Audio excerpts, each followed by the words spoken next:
So it's pretty cool that they're excited about books, and it's wonderful to see their eyes light up when they see the machine and they're like, is it my turn?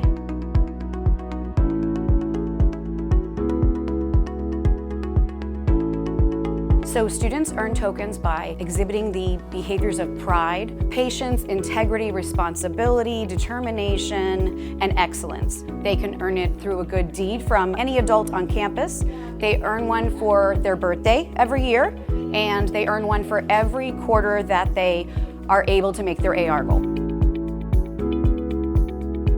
That was my dream, was to get my school this vending machine.